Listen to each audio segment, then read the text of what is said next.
So now we are ready with the cake, and so that is the traced wafer paper. Okay, with the outline that has been gone in, and I also have this image printed out, which is the one that we used to trace, and I'm going to also keep this next to me as I'm going to work on filling the sections with the dots. It is also fine to keep the printout and follow the shades there. That is quite easy as well. Sometimes the printout doesn't capture the actual shades if you're working on like a real portrait, and there could be differences in the shades. Now when you're going to make your buttercream, the colored ones, you could either stick to the printout completely so everything together comes well. And then if you're going to use the digital image, which you're just going to see through in your mobile or your other device, you're just going to look into that device and then work, that is also quite fine. But then all the shades, you will have to compare it with the digital image which is there in your mobile or other devices. Now you can't be doing like some of the colors you're picking from your device, which is the digital one, and then some of the colors you're picking up from the printout, and then they're just not going to merge well because the actual shades in the device would be a little more deeper or brighter than what you get out in the printout. Okay, so and I have the cake here as well. Now before I begin with the cake, I have the buttercreams made here. I don't have the 16. Just looking at the image here, I am going to compare, and then because we had chosen 16, right? But then to pick up the actual shades that are needed with the printout basically, and then we try and start making the buttercream. So the colors that you need to work on should be exactly similar to the ones that is there in the printout. So coloring the buttercream and then keeping it ready for the pointillism is the first important step after we have just done with all the pictures and tracing and all that, and for which keep the printout with you, you know how to color. But then there could be challenges in trying to get the exact shades, and I will be guiding you as you working on your own image and how to combine the shades and then get the actual shade that you want for the picture, right? So now I have kept here, and in this order, from starting from the inside of the face here, okay, and then I have the first shade, which will be this one that I'm going to use, okay, and then the second shade, this is the color that is there for the second one, and then there is third, which is the 1, 2, and then the 3 is here, and this is that shade, and then there is a 4, 5 and 6, which is a 4, 5 and 6 that I have here. So all of this is what I will just go on and then use all around on the face. And so this is the black, and that will cover up the entire hair as well, and everything in the eyes, everything is only this much, which is just the 6 colors that I will use, and the face is all going to be done. I just need to know where exactly I have to place the dots, and that is all about it. And the rest of the colors here, there are about 3 blues and 1 green, and we have that to fill up the background, and that is it. I have a bit of white just in case if I want to lighten down some of the tones, or maybe if I have to highlight on the eyes, but mostly I won't be using it, but I just have some plain buttercream. It is always good to have plain buttercream. Now, when you're making the colors, you have to also keep in mind that the shades will deepen after a day. So when you're making, you always make sure that the shade has to be close, or the shade has to be the one that is there in the image, but the intensity, the darkness of the color has to be one shade lighter than in the image, and after a day it will deepen, and then it will match up to the shade that is there in the image. So that is another important thing you need to keep in mind. So I'm just going to set these shades aside, and I'm going to pick one color after the other, and before I use each of them, and I'm going to show you how I'm going to do that. Also the piping bag here, I haven't added any nozzle because I'm just going to chop the piping bag and the tip to have like really tiny dots. You could do that using the nozzle sizes, say 2, sometimes, and not 3. 3 could be a little big, but I find it easier, so I can control the size of the dots that I can do using the piping bag and this chipping it on the tip using scissors. But make sure as you chip, you're just not chipping it at some angle, and so the dots are just not going to come out like really very rounded. So that you need to keep in mind. So I will be picking it up and then chopping each of them as I do on the cake.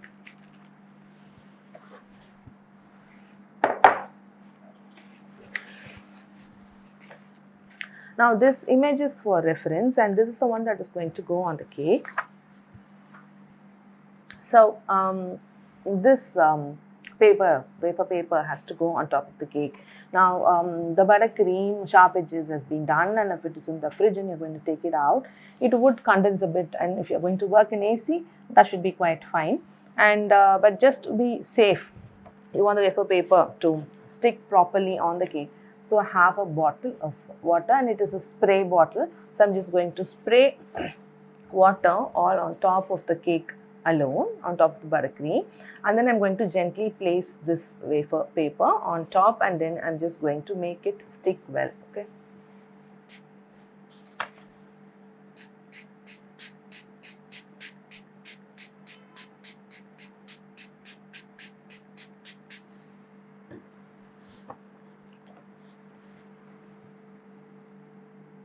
I'm just checking if I'm just going to place it quite in the middle.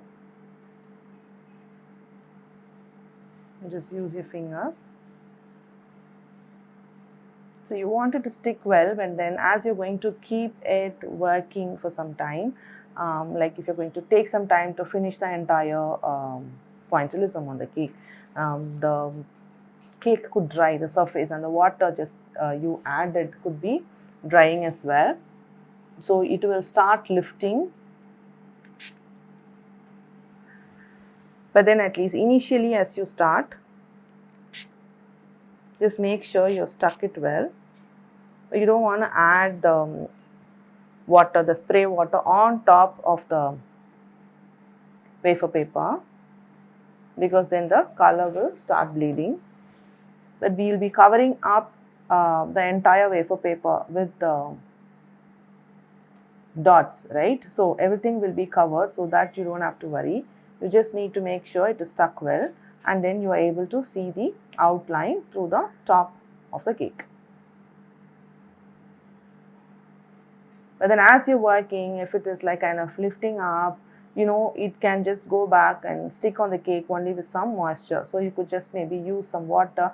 If you're not able to spray at that point of time, you could just use a brush and dip it in water and then add it under the lifted surface, or you could just brush some water on the dry wafer paper if it is lifting up, and then make it soft, and then you could just dab it back on the cake so it kind of sticks well.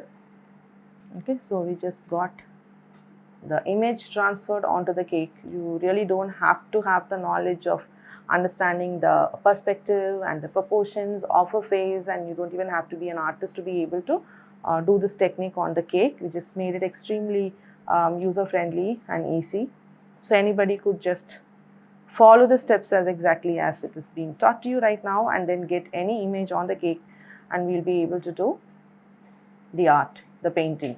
It can be pointillism, or it can be painting of any sort. We could just also do the portrait painting using the buttercream, and then fill these sections with a brush and then the buttercream itself, and we are just going to have the image popping out. But right now obviously we are going to focus on pointillism. Okay, so now to begin with, to make it pretty easier for us to follow, so what I'm going to do is, so in this image I am going to start with the center. So usually it is also good to start with the eyes, and so once we have the eyes done and perfect, then we know there wouldn't be much of a stress that whether this is going to come out good, or whether the portrait is going to look really fine at the end. But then sometimes we have this, we are skeptical about starting with the eye. Sometimes we just want to get the hang of actually placing the dots to see if it really works out. So we could just start with BG, but to me, it's like starting from the outside and filling all this area up and then going there into the center of the cake. Sometimes we could just mess up on the BG. So I prefer doing the BG at the end.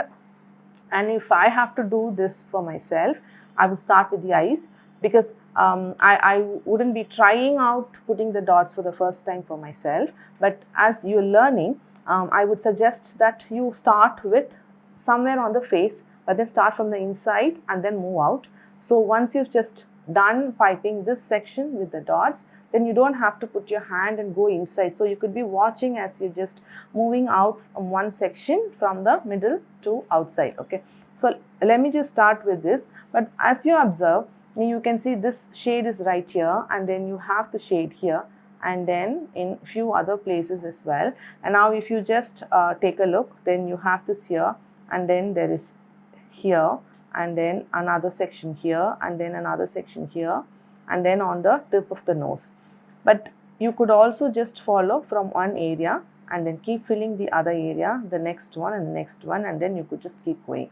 So let us not put our mind into all the sections at one time, but for us to observe where is my lighter shade and where is my second shade going all the way, and then I have third, and then the sixth one is all black, and then it just goes all the way up to the hair. And I can also see that the darker shade is there in between the lips, and then here as well. It's just to observe where the shades are and the buttercream that we have and which shade is going into which section is what we just need to keep a watch as we are working. Okay, so let me just start with the innermost section, which is this. So I'll just pick up my first shade. Okay, so that will be my first shade. I'm just going to snip. I'm going to be careful to not open up too much.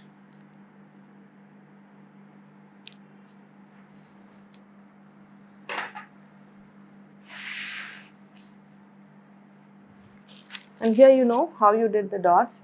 You can't be holding it like an angle like that, or all the dots will be pointing towards a direction. And it is so important that once you finish the entire thing and take a picture of it, obviously a picture speaks about the work that you have done. And if you're going to sit and work like how I'm doing, and if you're just going to look at it from this perspective, it may look like it is actually turning out good, but it is so important that you stand up and then watch the dead top side of it to actually see if the eyes are all facing up and if all the dots are all facing up. And so we know that even if it is like pointy, we could just use a damp brush and then just soften the tip up, because we don't want any pointy top for the dots. And like our practice buttercream, the piping practices lesson that you did, the dots were at 90 degrees, and that is what we are going to follow. And now, how much of buttercream would you be needing to put it in the piping bag and then start piping? And if you're not, and if it is like quite too much, and if you're not able to control the kind of pressure that one next to the other that you're going to place, and if it is like, because the hand that you're holding and the distance between where you're actually piping the dots and then your hands, if it is like too much, then you have to be shivering, and then the dots doesn't come out really good. In those cases, what you could actually do, so I just tied up here so the buttercream doesn't pop out, and you could also go on to holding it like a pen like that, and so you could just do one dot after the other and see which way is convenient for you. I sometimes start with making the dots like that, and sometimes if it gets difficult for me to do that, then I also hold it here and leave some part of the buttercream above where I'm holding, and then I start piping. So I have better control, and then I can also do it quickly. So there are two ways that you can follow and see whatever works best for you. So here I'm just going to start.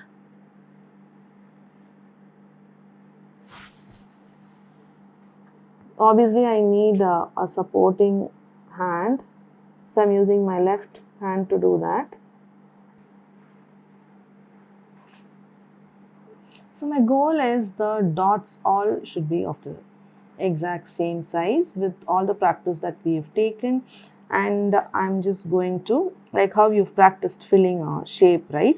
Now we're just going to use all that learning here, and no gaps in between. Oh, the dots coming in one next to the other, leave no gaps at all. And this is also when it is important to stand up and then see from the top, because from here maybe I could be missing out on the gaps that I am piping the dots as one next to the other. So once in a while just stop and check it out by standing up and seeing how exactly it is looking from the top.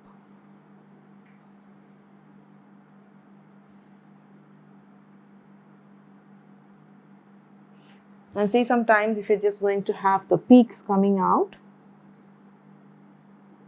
try not to have the peaks, but just in case you have the peaks, well, obviously we could just use the damp brush and then just soften that tip up.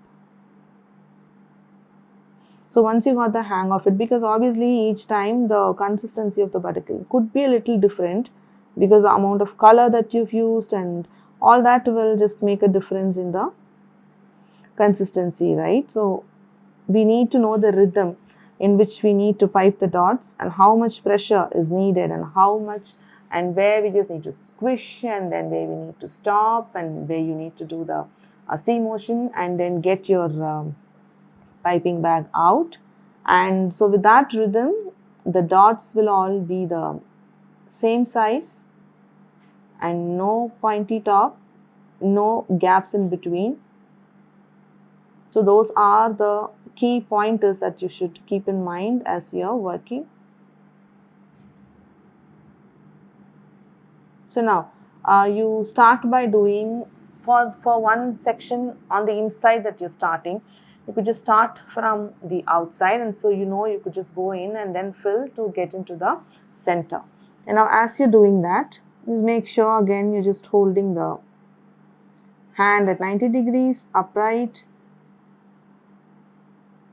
And the next layer as you're doing, you have to be like quite cautious that you are not smudging the dots that you've done on the previous row outside.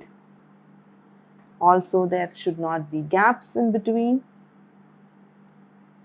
and all the dots have to be the same size. So they are all like quite a few things that you need to keep in mind as you're working with pointillism. But obviously we know that this is quite an advanced lesson, and once you do this with extreme patience, you'll be able to kind of have this attitude towards a lot of different other cake decorating techniques that we will continue to do, especially in this particular course.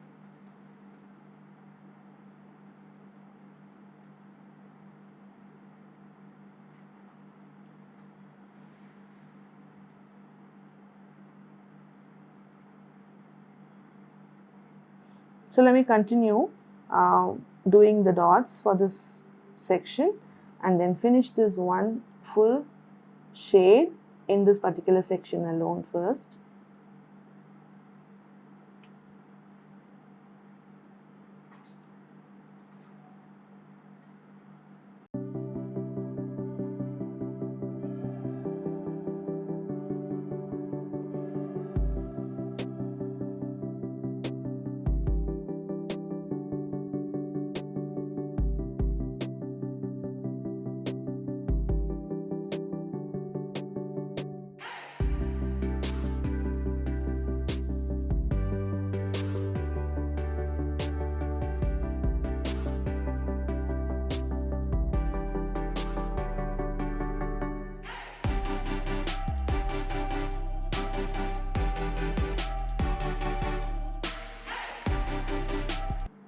It's so important to keep the dots all the same size, otherwise it's not going to look good. And suppose you just practiced and you feel like one section the dots are not the same size, you could just scrape it off and the outline will still remain intact because we have the wafer paper tracing there. So that is one good thing.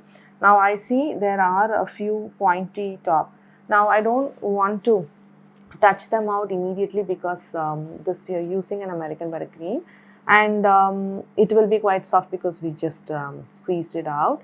Allow it to set for some time and it will crust on the top, and then it is easier to use a damp brush and then just touch the tip, and so it just softens up and then becomes rounded and it is not pointy anymore. You don't have to do it immediately. Okay, so that one inside shade is done.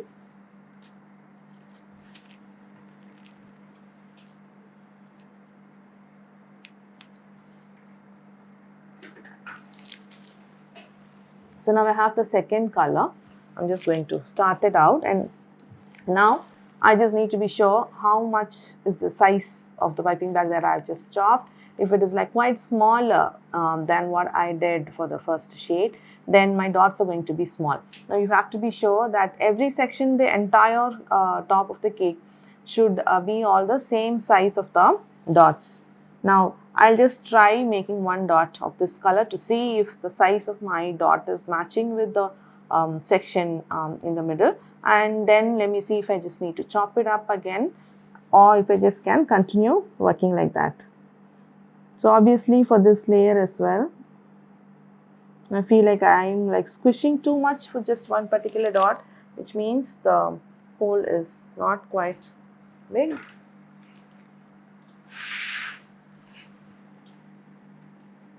So I'm just going to chip it up a little bit again.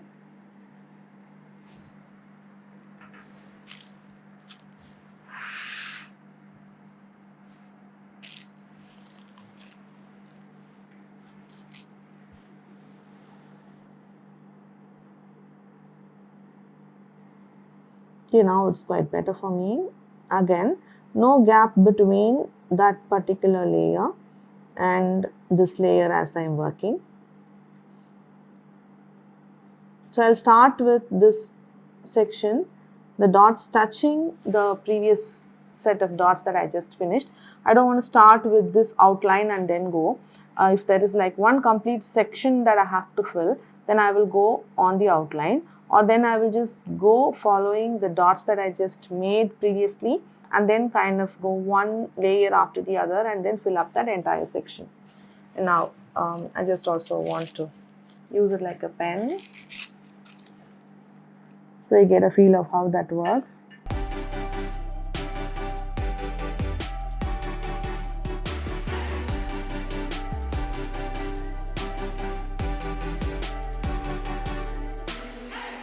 So once you've understood the pressure and the size of the dot, and then you know how to just continue making the dots.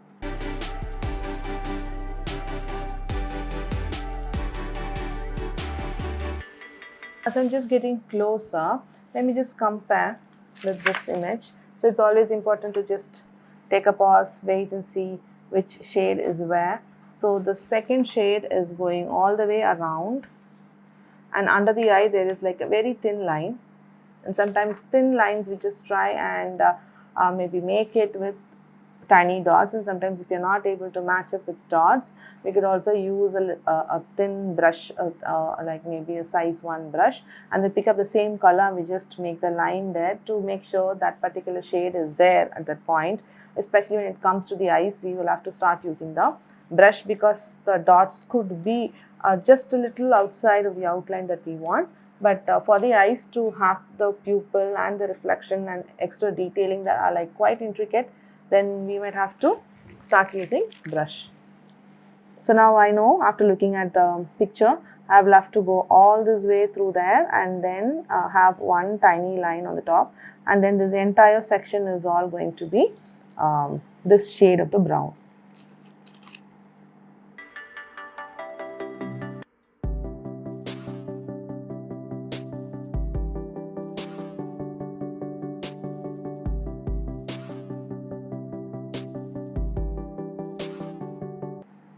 Now one full row I have finished, and then I'm just continuing to add the next layer. So I'm focusing on no gaps between my every next dot that I am piping, and there is no gap between this particular dot and the dot of the previous layer that I have piped. And all the dots are of the same size. So that I just keep telling it to myself, and then I will keep going. Try avoid the pointy top, but obviously, you know, just in case you don't have to keep scraping that.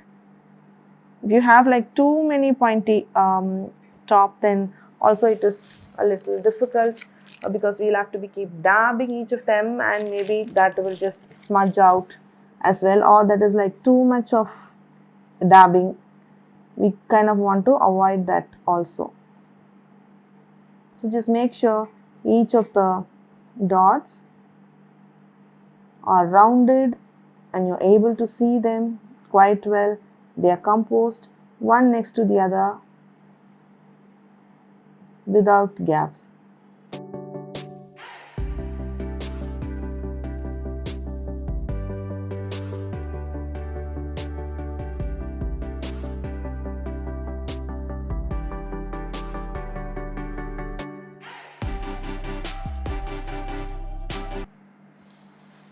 So to finish this section, I have this particular area.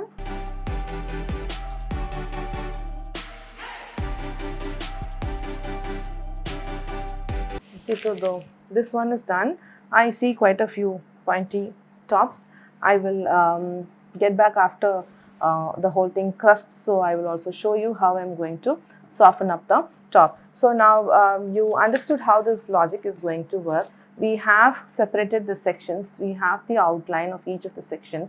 For now, here, because it is all colored, we get the feel that this is the face itself.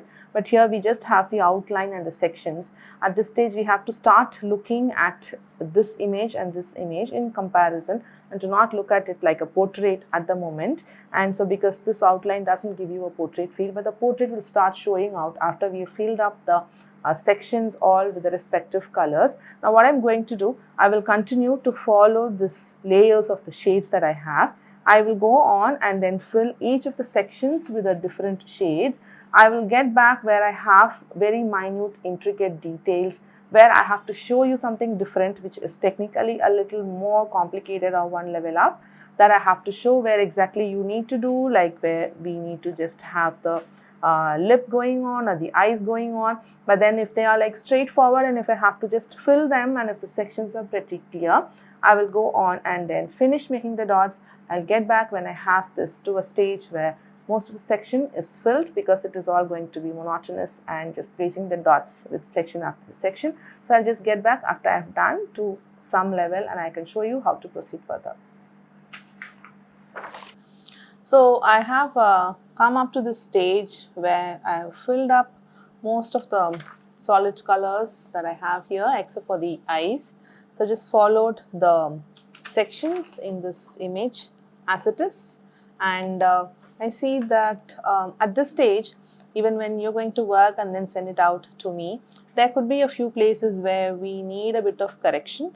Though as much we've just taken care to make sure the colors are the same shades as in the image, and as much of the outline has been delivered out there in the wafer paper. So some part of this particular cake, you could just observe if you can see the difference, where the shade where the eyebrow ends is close here, and then we have the browns, two different kinds of browns which are lighter than the darkest shade, which is the black, and that is where the eyebrow ends, and there is a differentiation where the nose is, and then there is the eyebrow. But here, however, there is just the black that is added onto the eyebrow, that one shade which has to be lighter than the black, which is this. So this is the first shade, right? 1, 2, 3, 4 and 5. So there is supposed to be a fifth shade which has to come next to the eyebrow, and because the color, there is a possibility, even if you're going to do, the color could deepen, and the variation between the two shades are quite kind of missing there, and that is why you see that the eyebrow is kind of merging towards the nose. But whereas in this particular thing, you can see that the eyebrow kind of quite ends there.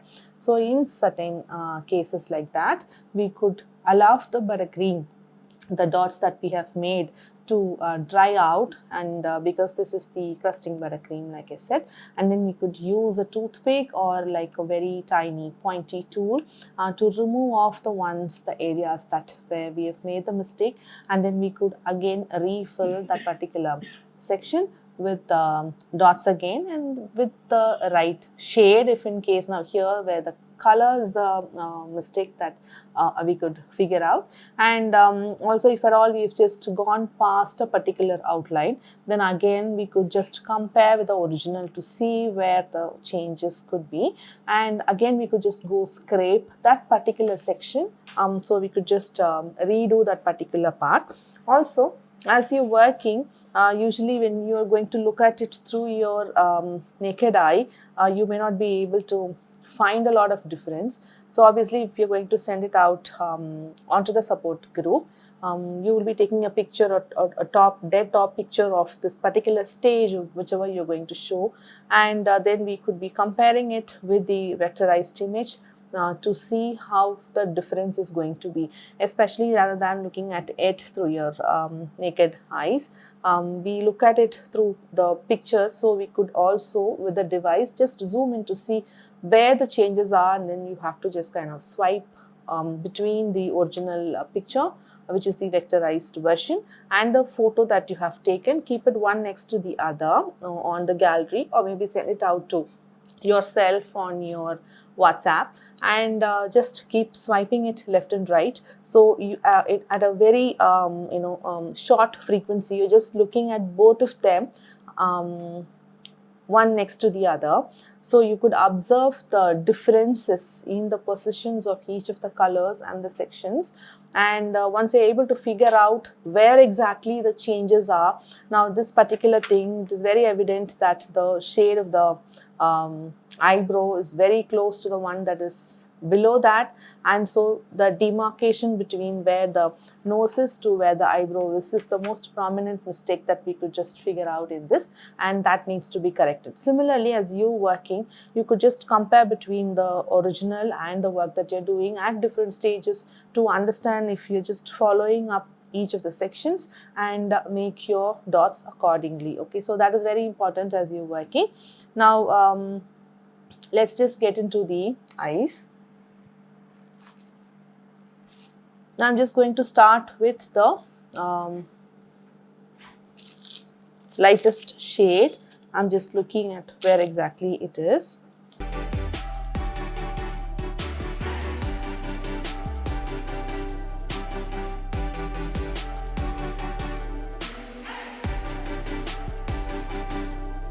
We also have this particular shade for the pupil.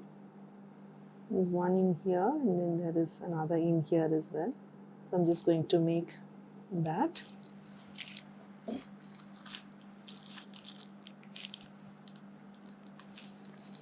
And there is a little bit of, so I'm going to have a very close comparison between the original here to see how the placements are.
just going to remove this particular dot in light brown.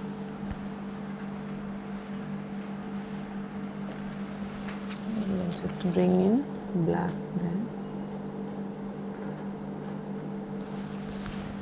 And also here, if you could just observe, there is a lighter section which is kind of missing at this end. So I'm just going to figure out which part it is and kind of try and remove a little bit using the toothpick.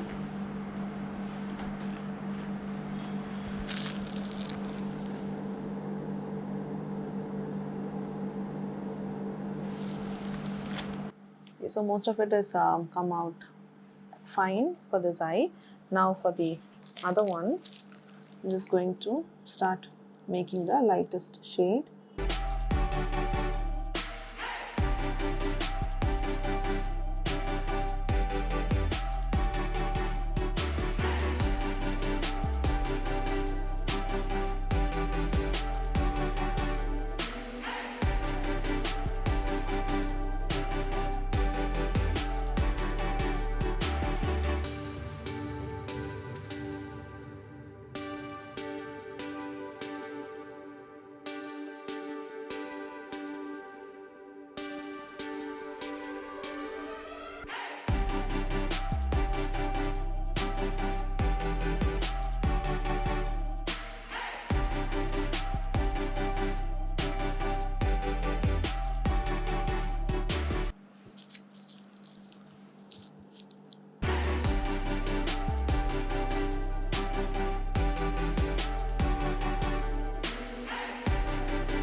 So after a certain point, like I said, the naked eyes could be deceiving.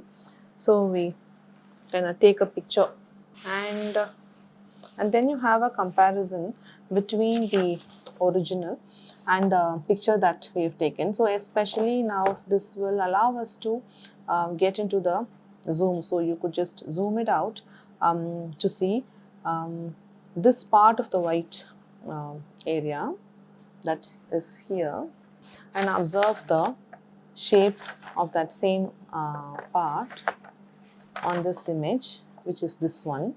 So you can see, so as much as we have done or taken enough measures to get the exact outline, so most of it is fine, but I feel here this particular shape is not the area that this white has to be. And also here, if you observe, there is a quite straight brown, the darker shade, which is kind of missing here.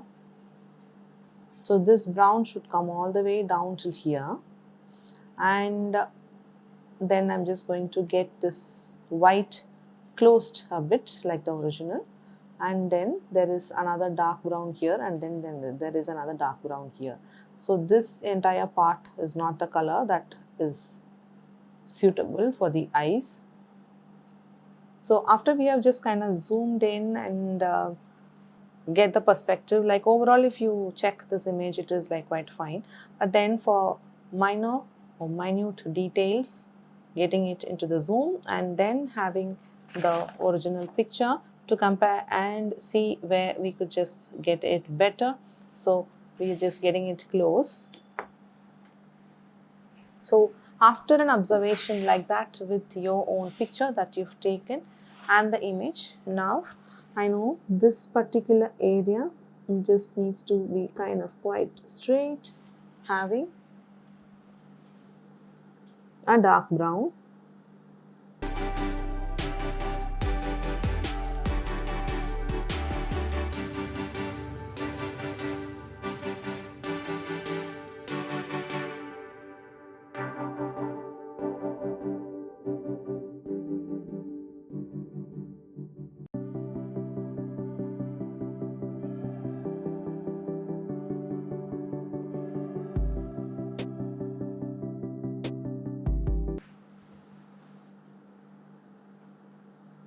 So here I'm looking at a lighter shade.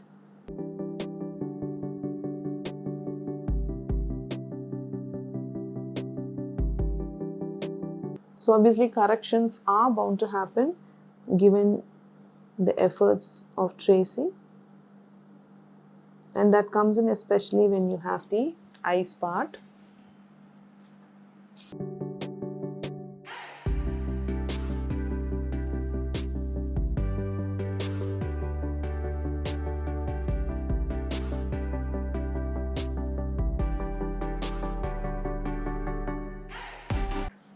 I'm just going to take a picture again to check if it looks fine.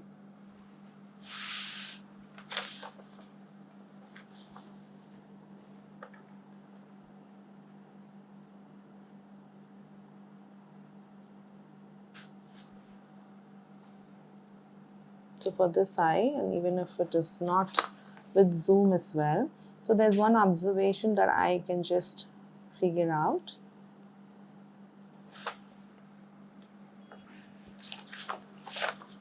Okay, so this eye is the shape of it. This curve especially has a very crisp end with the dark brown that just ends there. This particular area and this dark brown ends there, which is the line that continues to the nose here. So that is the shape of the eyes.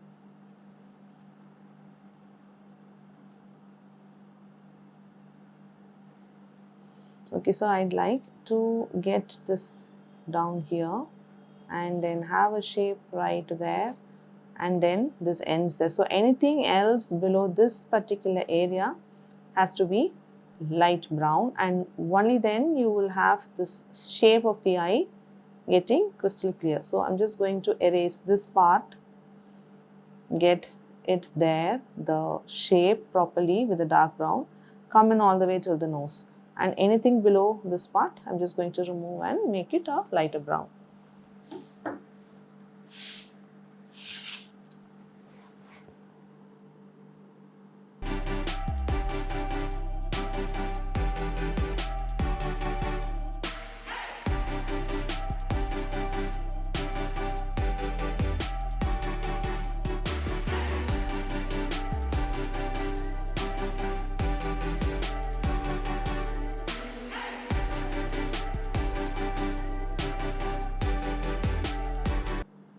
So we have the nose line, then the shape which has the dark,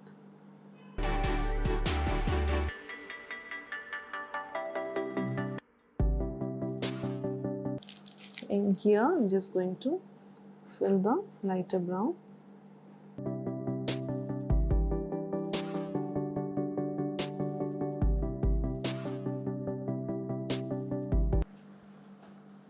So another picture.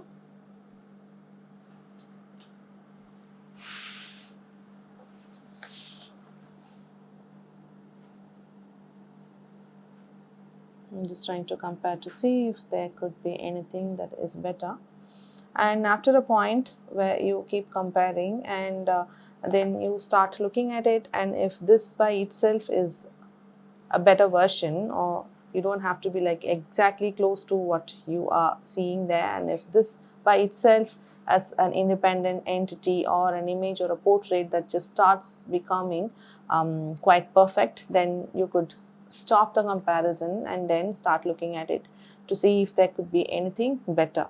So right now with the eyes things seem good.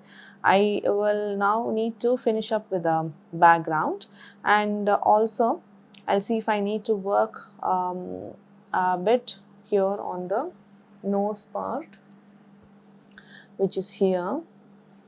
So the nose that ends just a bit abruptly, but that is exactly how you can just define the shape of the nose, where you see on this particular part there is a little tilt here. So that's exactly the nose goes, but we do not have such a tilt in this image. This tilt. So here especially we could just add a bit of the dark brown. So you have this nose shape going on all the way till there. So that is one thing that I could get here.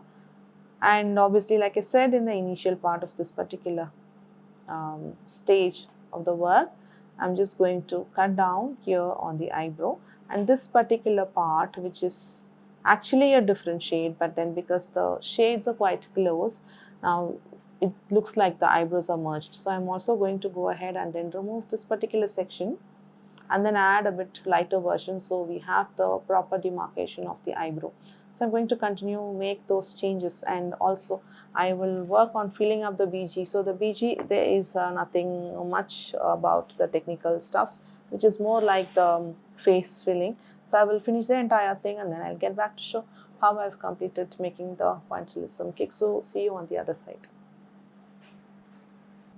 So I have finished making the changes that I was telling you, and you can see the eyebrows are just cut out, and then a lighter brown, a bit lighter than the black is also there. I also went ahead and then finished doing the sides and making some textures that will go along with the background of the portrait itself that usually you do. You will just do the background based on the image that you have. So what I have done here is to match up to the colors of the background of this particular portrait. So I have one more side left, which I will just use it to show you how I've done the texture. So I'm just taking, so there are about 4 colors that I have used for the backdrop. Just the first 2 shades of blue, and then there is a dark blue and then a green. I'm just going to first use the light blue shades, both of them, to just go on pipe, and then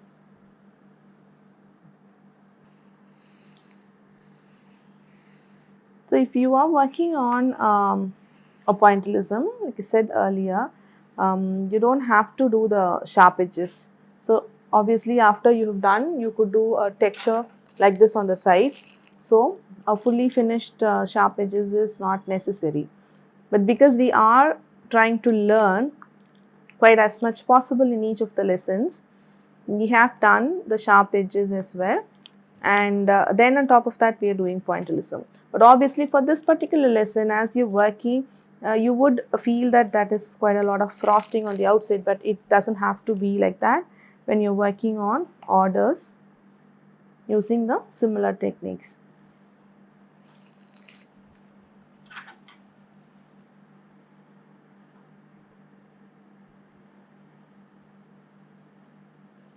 So it doesn't have to be smooth.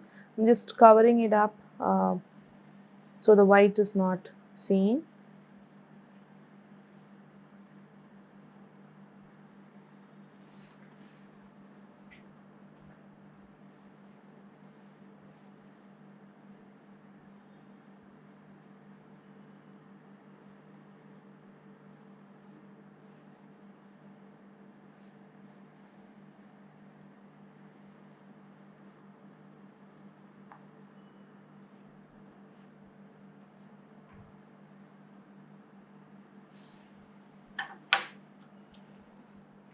And then I'm just going to make a few blobs of the dark blue.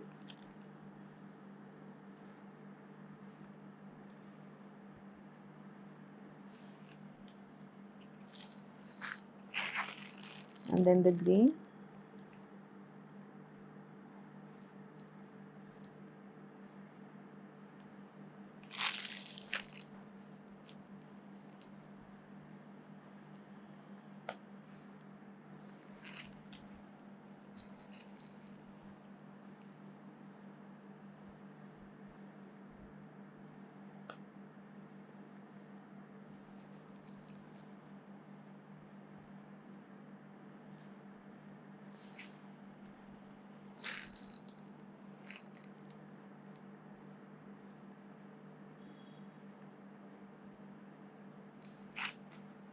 I'm just going to switch over to this spatula and then just make some random strokes.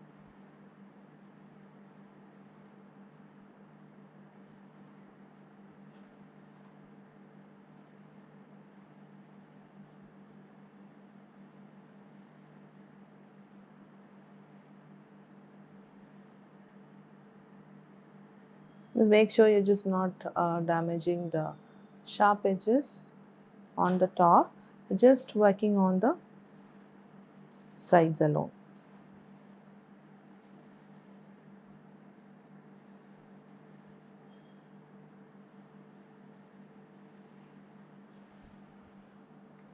Okay, so the texture is also done, and then we've completed all the 4 sides, and with this we've come to the end of the lesson pointillism, and with the instructions given you will follow all of them, and at each stage after getting the approval you will finish making your pointillism cake with a portrait that you have chosen.